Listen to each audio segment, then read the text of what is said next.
Welcome to Artist Quick Minute, the show where we dive into the vibrant world of music and get to know the talented artists behind the melodies. I'm your host, David, and today we have a special guest who is an incredibly talented folk indie artist hailing from the UK, Darren Claxton.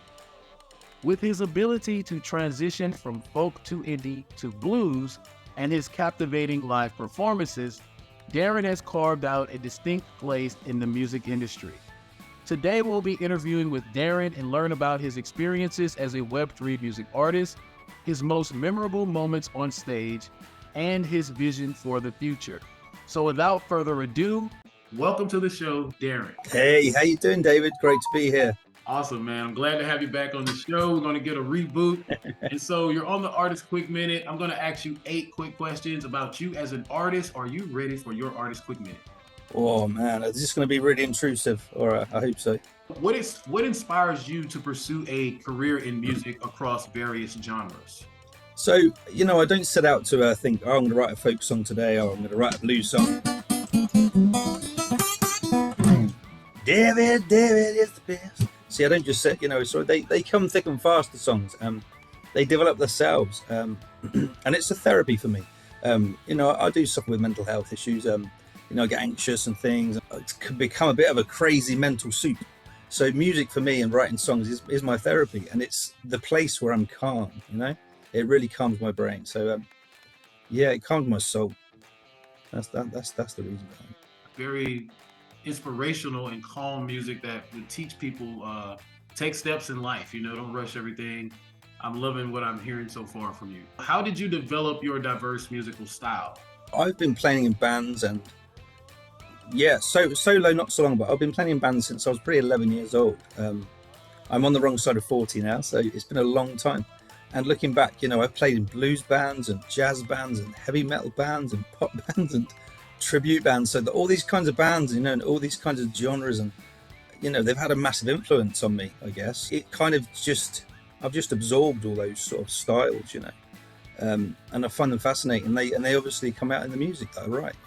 Can you share one of the most memorable experiences you've had during a show? There's been so many. I've played so many crazy gigs over the years, and I've played in tiny parties in people's kitchens and in their gardens, or I played, big halls and things with hundreds and thousands of people. But some of the most memorable gigs are the tiny little gigs, with sort of 20, 30 people. They are so intimate. I love those because you can look into people's eyes directly in front of you. And this one show I did about 3 years ago, it was only a small gig, and I was playing alongside the guy from a band called the Stone Roses. He was in the Stone Roses. He was the guitar player. And I was supporting him, obviously. He's a bit of a legend. And I played my set, and he said, Darren, your songs really touched me deep. I said, that's a real compliment. So that was incredible. Then there was a couple of people in the audience that said that, a certain song I played reminded them of their dog they lost, or their mum, or their gran. And, that was really powerful. When those kinds of things happen, and when people say, I can relate to that song, it reminds me of this certain part in my life. That's a powerful time when you're on stage, that really is. It gives me goosebumps, I do get quite emotional, when people say those kinds of things, because you've obviously connected with them deeply emotionally, and they can be complete strangers.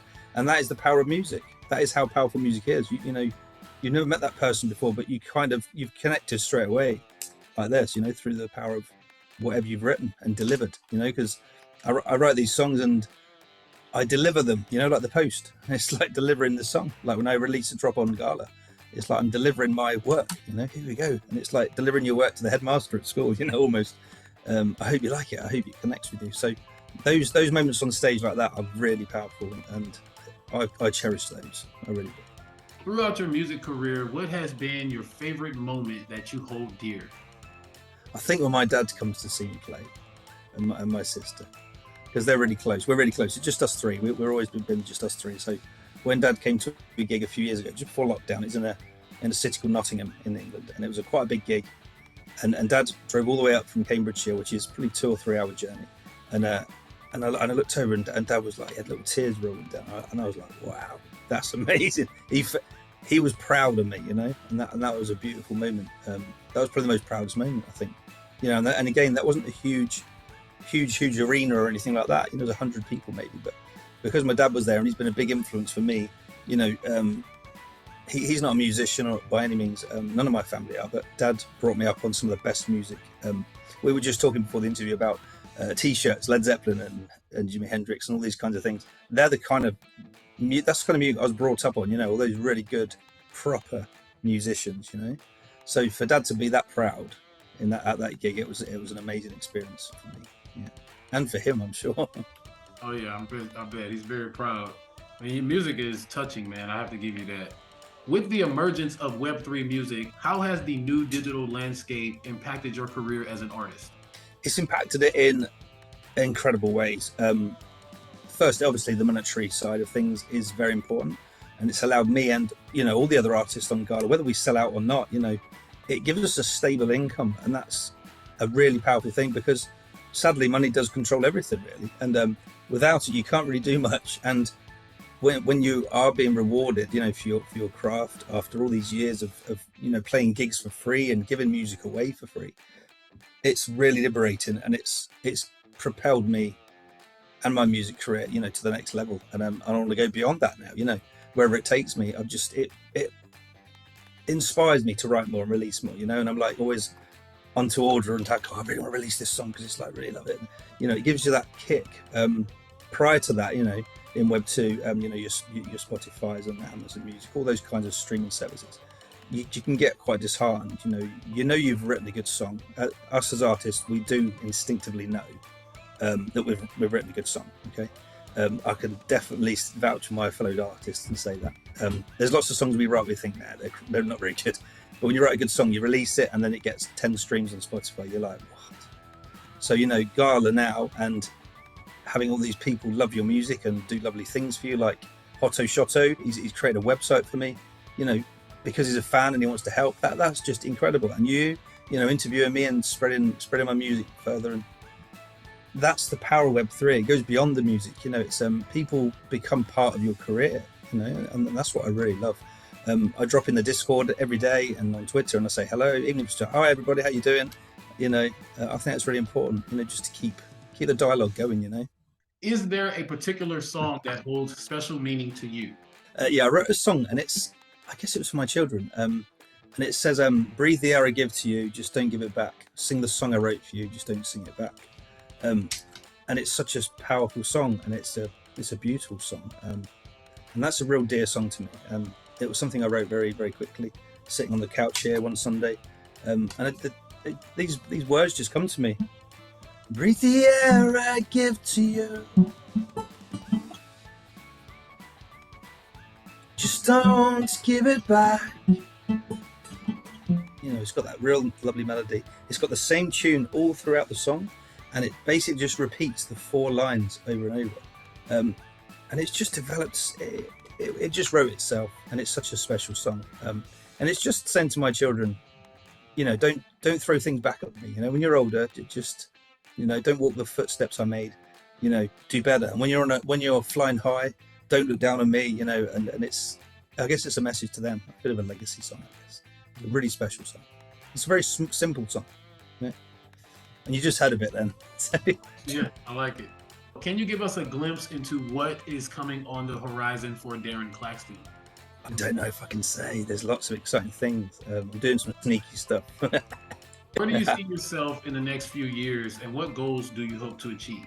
My goal is to carry on playing music, carry on writing music. I always reinvest whatever I earn from music goes back into my music, whether that's by guitars or strings or instruments or record, whatever it might be. It always gets reinvested back in because that's just what I like to do. It's a lovely thing to be able to buy a new guitar from, proceeds of a sale. That's what it makes me feel very liberated. That is. And that allows me to get outside, out of the house with all the distractions from puppies and kids, and write the other 30 songs that I've got waiting to be recorded because I've got a lot, got a lot of stuff. I think this is the first time I've heard the term crypto music. That's pretty cool. Crypto music. Yeah. Yeah, you said crypto that. Tunes. Crypto tunes. Music, yeah. Right? Please take this opportunity to let the audience know where they can find and enjoy your music. Okay, so if you head over to the lovely website that Hotto Shotto, check him out. He's a real champion of Gala music, and he's been an incredible supporter of mine. He's built me a website, so it's darrenclaxton.com, which is really cool. Got.com. Darrenclaxton.com, you'll find my links on there to my socials and my drops on Gala and my Twitter feed as well. That shows up on the website. So if you head there, you'll be able to find everything from that site. And that wraps up our insightful conversation with the incredibly talented Darren Claxton. We are grateful to have had the opportunity to learn more about his journey as a Web3 music artist, his memorable moments on stage, and his exciting projects on the horizon. Make sure to stay connected with Darren and keep an eye out for his latest releases and upcoming ventures. Thank you for tuning in to this episode of Artist Quick Minute. Join us next time as we continue to explore the dynamic world of music and get to know the incredible artists who make it all possible.